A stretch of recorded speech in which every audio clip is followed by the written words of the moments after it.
एक क्रांतिकारी विकास के तहत अच्छी तरह से स्थापित स्रोतों से प्राप्त जानकारी के अनुसार भारत के रक्षा अनुसंधान और विकास संगठन डीआरडीओ के भीतर अस्त्र मार्क 2 मिसाइल से निकले एक स्पिन ऑन ऑफ प्रोग्राम, जिसे अब गांडीव नाम दिया गया है, एक अगली पीढ़ी की stealth air launched cruise missile ALCM का मार्ग प्रशस्त कर रहा है।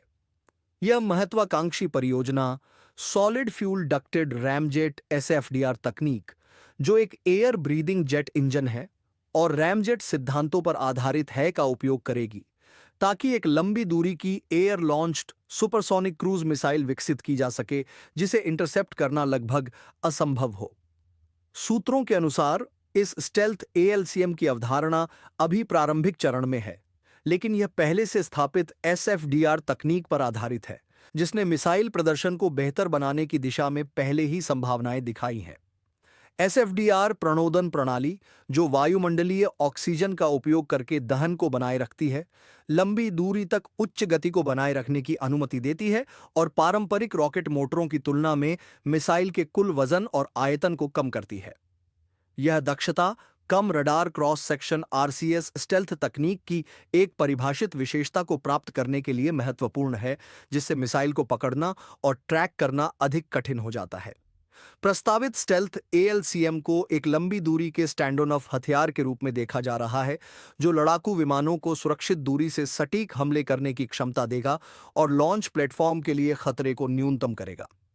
अधिकांश मौजूदा स्टेल्थ क्रूज मिसाइलें अधिक ईंधन दक्षता के लिए सबसोनिक गति पर कार्य करती हैं, जबकि एसएफडीआर संचालित मिसाइल सुपरसोनिक गति से यात्रा करेगी, जिससे दुश्मन की वायु रक्षा प्रणालियों के पास प्रतिक्रिया देने का समय बहुत कम रह जाएगा।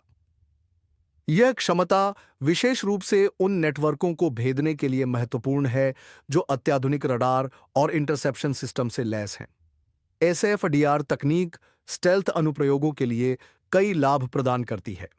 वायुमंडलीय ऑक्सीजन पर निर्भरता के कारण प्रणोदन प्रणाली मिसाइल के आकार और वजन को कम करती है, जिससे एक अधिक एयरोडायनामिक रूप से कुशल डिजाइन संभव हो पाता है, जो स्टेल्थ आवश्यकताओं के अनुरूप होता है। एक छोटी हल्की मिसाइल को स्वाभाविक रूप से लो ऑब्जर्वेबिलिटी के लिए इंजीनियर करना आसान होता है, जिससे इसकी रडार सिग्नेचर न्यूनतम हो जाती है। इसके अतिरिक्त रैमजेट इंजन पारंपरिक रॉकेट मोटरों की तुलना में अलग थर्मल सिग्नेचर उत्पन्न कर सकते हैं, जिससे उपयुक्त हीट मैनेजमेंट सिस्टम के साथ इसकी इंफ्रारेड डिटेक्टिबिलिटी भी कम हो सकती है। जहां वर्तमान स्टेल्थ क्रूज मिसाइलें टर्बोफैन या टर्बोजेट इंजन द्वारा संचालित होती हैं और सबसोनिक दक्षता को प्राथमिकता देती हैं, वहीं डीआरडीओ द्वारा एसएफडीआर तकनीक का अन्वेषण तेज, अधिक कठिनता से पकड़े जा सकने वाले सिस्टम की दिशा में एक बदलाव का संकेत देता है।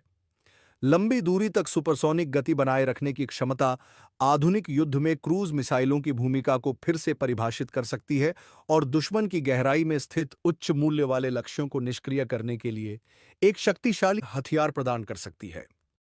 देखने के लिए धन्यवाद।